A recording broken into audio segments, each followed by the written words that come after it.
नमस्कार मित्रमैत्रिणींनो, तुम्हा सर्वांचे खूप खूप मनपूर्वक स्वागत। आज आपण पालकचा पराठा कसा बनवायचा ते पाहणार आहे। तुम्ही म्हणाल त्यात काय ताई, पालकचा पराठा तर आम्हाला बनवायला येतोच। आज मी पालकचा पराठा बनवण्याची एक सिक्रेट रेसिपी तुमच्यासोबत शेअर करणार आहे। असा पालकचा पराठा जर मुलांना खायला दिला तर तुम्ही बनवून कंटाळाल पराठे, पण मुलं खाऊन कंटाळणार नाहीत।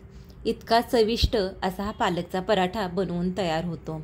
पालकमध्ये आयर्न, कॅल्शियम, बऱ्याच प्रकारचे विटॅमिन्स असतात। हे आपणा सर्वांना माहीत असतं, तरीही घरातील मुलं, मोठी माणसं पालक खाण्याचा कंटाळा करतात।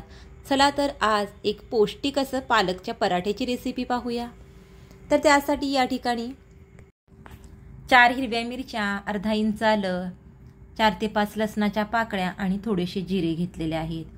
हे सर्व साहित्य मिक्सरच्या भांड्यामध्ये काढून याचं छान असं वाटण तयार करून घेतलेलं आहे। पाणी न घालता याचं वाटण तयार केलेलं आहे। एक छोटीशी परात घेतलेली आहे, याच्यामध्ये पालक स्वच्छ धुवून या पद्धतीने छान असा बारीक चिरून घेतलेला आहे, तो काढून घेतलेला आहे।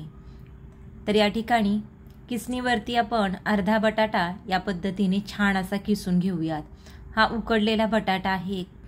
कच्चा बटाटा न घालता या पद्धतीने उकडलेला बटाटा घाला, जेणेकरून पराठ्याला अगदी छान अशी चव येते। बटाटा स्मॅश न करता या पद्धतीने किसणीवरती किसून घालायचा, जेणेकरून छान असा पराठा एकसारखा लाटता येतो। आता याच्यामध्ये हिरव्या मिरचीचं वाटण घातलं। हिरव्या मिरचीच्या वाटणाऐवजी तुम्ही डायरेक्ट लाल मिर्च पावडर वापरली तरी सुद्धा चालेल। आता याच्यामध्ये घालत आहे 1 वाटी गव्हाचं पीठ आणि 2 चमचे या ठिकाणी बेसन घेतलेलं आहे। आता थोडासा ओवा, पाव चमचा ओवा या पद्धतीने हातावरती चोळून या पिठामध्ये ऍड करत आहे। पराठ्याला छान असा रंग येण्यासाठी थोडीशी हळद घालत आहे। चवीप्रमाणे मीठ घालूयात आणि सर्व साहित्य सुरुवातीला या पद्धतीने छान असं मिक्स करून घेऊयात। तर सुरुवातीला पालकचं जे मॉइश्चर आहे, बटाट्याचं जे मॉइश्चर आहे, त्याच्यामध्ये या पद्धतीने पीठ मळून घ्यायचं आहे। गरज वाटली तर नंतर आपण याच्यामध्ये थोडंसं गव्हाचं पीठ ऍड करायचं आहे। तर या ठिकाणी अजून अर्धी वाटी मी गव्हाचं पीठ ऍड केलेलं आहे। मिक्स करून घेऊयात आणि लागेल तसं थोडं थोडं पाणी घालून छान असं पीठ मळून घ्यायचं आहे। पीठ मळताना खूप जास्त घट्ट नाही, खूप जास्त सैलसर नाही, या पद्धतीचं आपल्याला पीठ मळून घ्यायचं आहे। बटाटा जो आपण घातलेला आहे आणि थोडंसं बेसन घातलेलं आहे, यामुळे या पराठ्याला अगदी छान चव येते आणि पराठे चवीला अप्रतिम लागतातच आणि थंड झाले तरी सुद्धा मऊ राहतात आणि चवीला छान लागतात। जर तुम्ही पराठ्यामध्ये, पालकच्या पराठ्यामध्ये कधी बेसन किंवा उकडलेला बटाटा जर आजपर्यंत घातला नसेल तर नक्की या पद्धतीने पीठ मळून हे पराठे बनवून पहा, चवीला खूप छान अप्रतिम लागतात।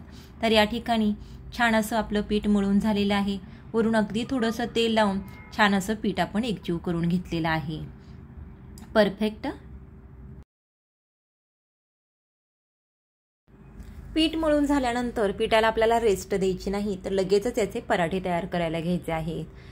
तर या पद्धतीने तुम्ही आदल्या दिवशी सुद्धा पीठ मळून फ्रीजमध्ये ठेवलं आणि दुसऱ्या दिवशी डब्यासाठी अगदी झटपट 5 मिनिटातच हे पराठे बनवून तयार करू शकता। सकाळी तशी आपली घाई गडबड असते, अशा वेळेस तुम्ही आदल्या दिवशीच ही पूर्वतयारी करू शकता। तयार पिठाचे या पद्धतीने छोटे छोटे गोळे तयार करून घेतलेले आहेत। साधारणतः 7 गोळे या ठिकाणी एवढ्या पिठाचे तयार झालेले आहेत। तयार पिठातील गोळा घेऊन कोरड्या पिठामध्ये या पद्धतीने घोळवून घ्यायचा आहे आणि पोळीपाटावरती छान असा याचा पराठा लाटून घ्यायचा आहे। पराठा जास्त पातळ नाही, जास्त जाडसर नाही, या पद्धतीचा लाटून घेणार आहे। लाटताना जर पोळीपाटाला चिकटत असेल तर वरून थोडंसं आपल्याला कोरडं पीठ लावायचं आहे आणि या पद्धतीने पराठा छान असा लाटून घ्यायचा आहे। आता या ठिकाणी पहिला पराठा छान असा लाटून झालेला आहे, पाहू शकता। जास्त जाड नाही, जास्त पातळ नाही, या पद्धतीचा लाटलेला आहे। अजून एक पराठा मी याच पद्धतीने लाटून घेणार आहे। पीठ मळताना जास्त सैलसर मळायचं नाही, नाहीतर काय होतं, हे पीठ पोळपटाला जास्त चिकटून बसतं आणि आपल्याला पराठे पटपट असे लाटता येत नाहीत। यासाठी मध्यम असं घट्टसर पीठ मळून घेतलं आणि त्यानंतर या पद्धतीने पराठे तयार करून घेतले। तर या ठिकाणी 2 पराठे मी तयार केलेले आहेत। आता हे आपण भाजून घेऊयात। गॅसवरती तवा छान असा कडकडीत गरम करून घेतला।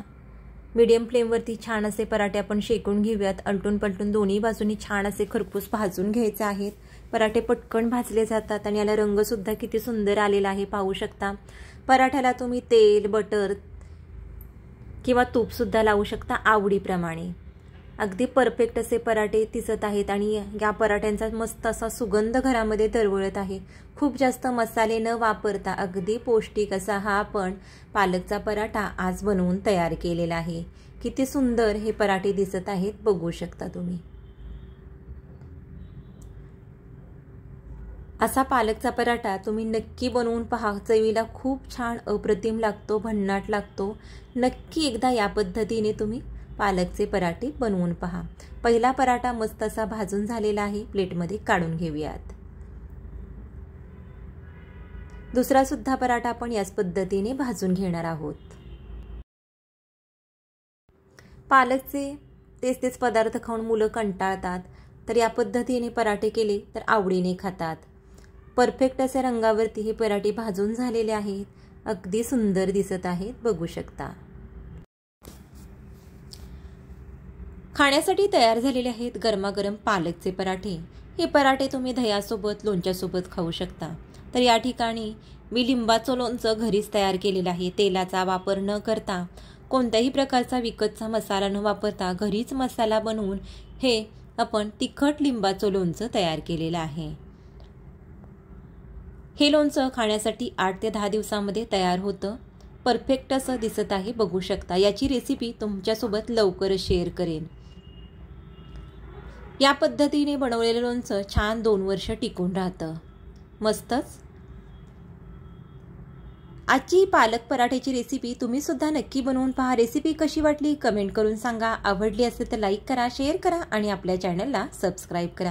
आज वेळात वेळ काढून तुम्ही रेसिपी पाहिली त्यासाठी खूप खूप धन्यवाद। लवकरच भेटूया छान साध्या, सोप्या आणि स्वादिष्ट रेसिपीसह। तोपर्यंत स्वस्त राहा, मस्त राहा, आनंदी राहा, असे छान छान पदार्थ खात राहा।